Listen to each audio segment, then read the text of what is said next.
Imagine this. A man crouches in the pale morning light, steam rising from his breath. His clothes are stitched from hide, his shelter made of bone and bark. He is thousands of years removed from us, yet what he's doing right now would surprise even the most advanced skincare expert.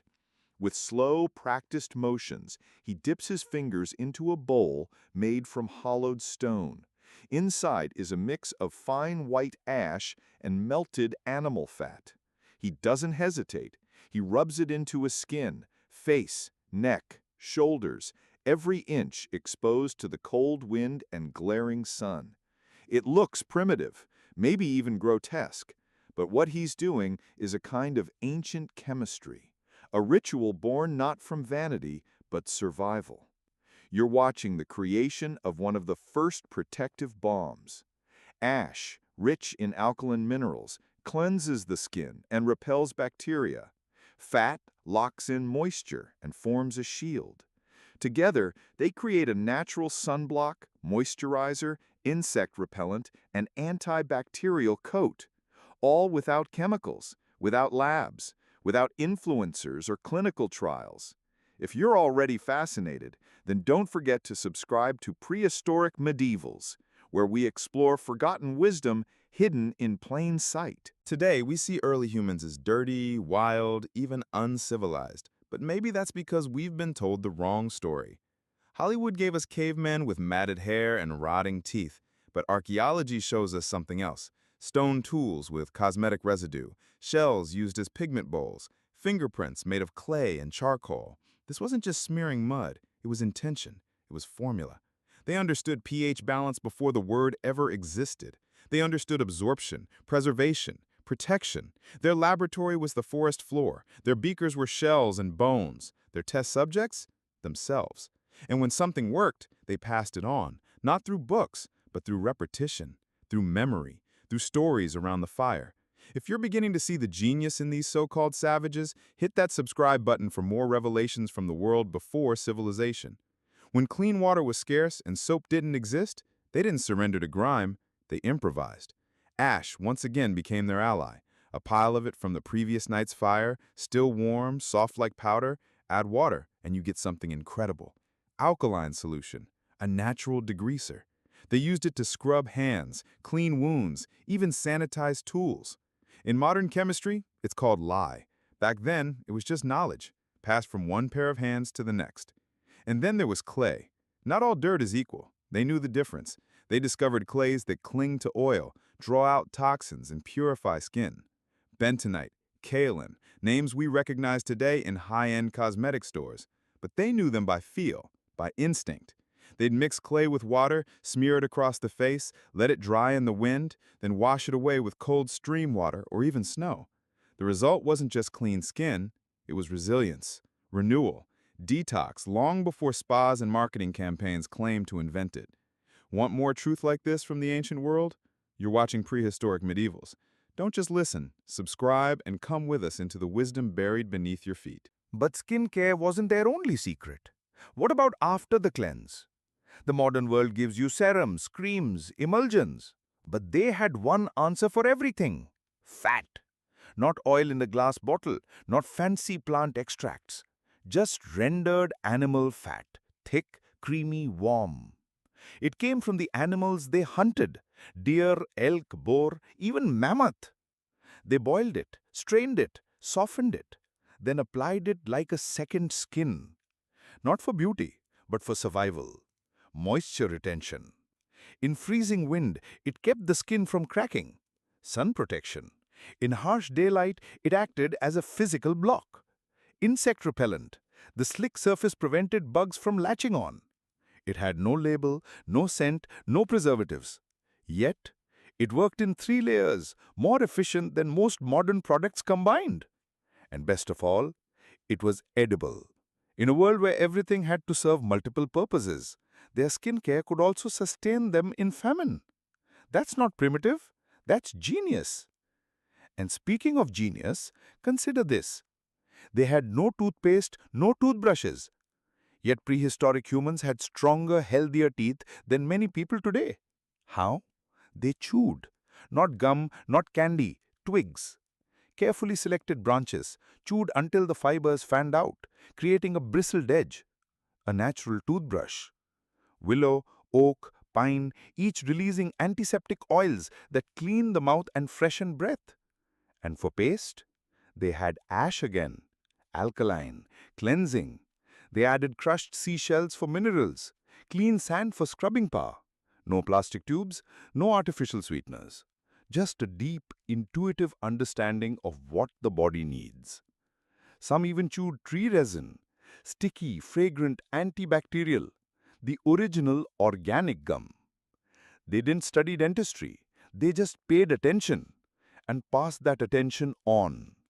This was not guessing. This was science. Silent, unwritten science. They may not have had formulas, but they had formulas. You're listening to Prehistoric Medievals, where every episode brings you closer to the raw brilliance of those who came before us. If you're not subscribed yet, now is the time. Even something as private as using the toilet reveals their silent intelligence. No plumbing, no walls, no toilet paper, and yet cleanliness was vital. Waste attracted predators, spread disease. So they moved away from their camp, dug a hole, relieved themselves, and covered it. The cat hole method, still used by wilderness survivalists today. For wiping, they used what nature provided: spongy moss, broad leaves, even smooth seashells. Not just functional, but antibacterial, biodegradable, zero waste. And here's the irony.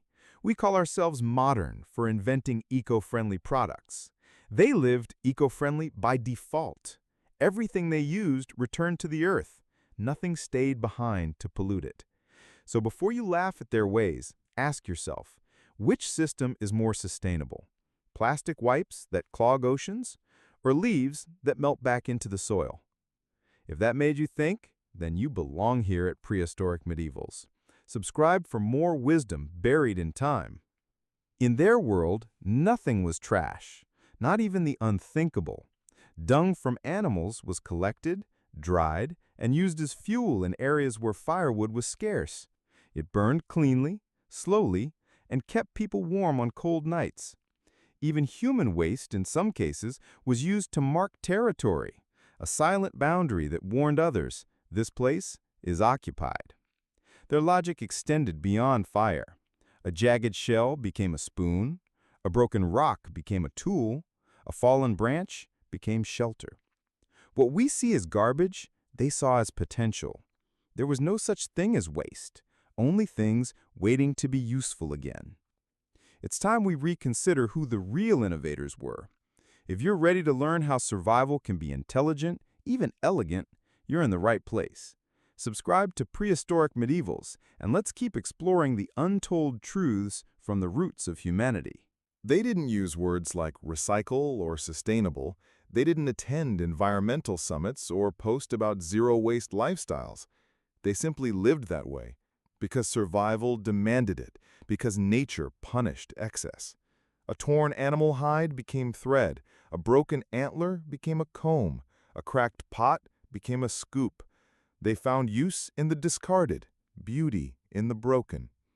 And while we toss out items after a single use, they treasured every object for as long as possible. It wasn't just practical, it was respectful. Nothing in nature was treated as disposable. Not water, not fire, not even feces. And yet we call them primitive. If this is opening your eyes to a different version of history, then don't forget to subscribe to Prehistoric Medievals. We're not just retelling the past, we're remembering what mattered most. But the most overlooked innovators of that world weren't hunters or warriors. They were women, the unspoken engineers of early life. No hospitals, no prenatal care, no formula or diapers. And yet, they raised generations of children strong enough to survive the harshest conditions on Earth. During menstruation, prehistoric women didn't suffer in silence. They adapted. They crafted pads from soft moss wrapped in treated leather, antibacterial, reusable, gentle on the skin. For babies, they didn't reach for soap. They dusted delicate skin with fine ash, natural baby powder. Warm, absorbent, soothing. And they made lotion, yes, lotion, from crushed nuts, rich in oils, ground to a paste and gently rubbed on their baby's skin. This wasn't instinct alone. This was close observation. This was science with no name. There were no guides, no parenting blogs, only trial, error, and shared wisdom whispered from mother to daughter. In their arms, infants thrived.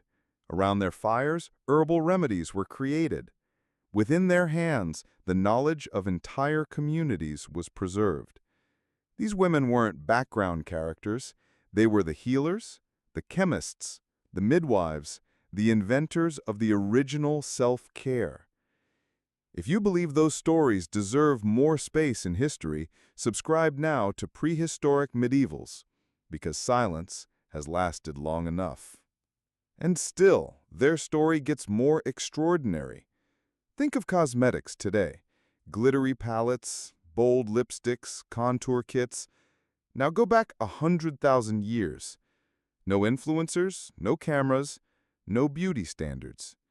But in a cave in South Africa, a human sat by a flickering flame, mixing red ochre with animal fat inside a seashell. Not for seduction, not for fashion, but for meaning, for identity. That mixture wasn't makeup. It was a message. It said, "I've completed the rite of passage. I belong to this tribe. I'm preparing for burial or ceremony." Every color had a purpose. Every stroke, a story. And still, that mixture protected. The ochre reflected the sun, blocked wind, and repelled insects. Beauty wasn't separate from function. It was function. That line across the face wasn't a trend. It was survival. It was ritual. It was the earliest language, spoken in pigments. From those first smears of ochre came symbolism, and from symbolism, maybe even art itself. So next time you open a makeup bag, ask yourself, what are you really doing? Expressing yourself? Hiding something? Or carrying on an ancient tradition, written not in words, but in color? And in this light, another question arises. Who's truly civilized? We think of ourselves as advanced, surrounded by machines, convenience, smart devices, synthetic formulas. But look closer. We pollute rivers with face wash microbeads. We destroy forests for packaging. We poison air with our progress. And meanwhile they, the so-called savages, used moss, shells, clay, and ash. They cleaned without harming. They built without depleting. They healed without chemicals. They lived green, long before it was a brand. So who's the real innovator? The one with the carbon footprint? Or the one who walked lightly on the earth and left almost nothing behind? They didn't write books, but they taught through fire, through water, through story. They didn't have social media, but they knew what true community meant. Shared food, shared tools, shared survival.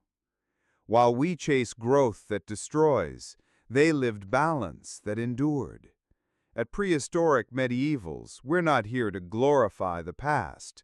We're here to learn from it, to peel back the layers of time and rediscover the roots of resilience, the logic of living lightly, and the brilliance that came before blueprints and branding.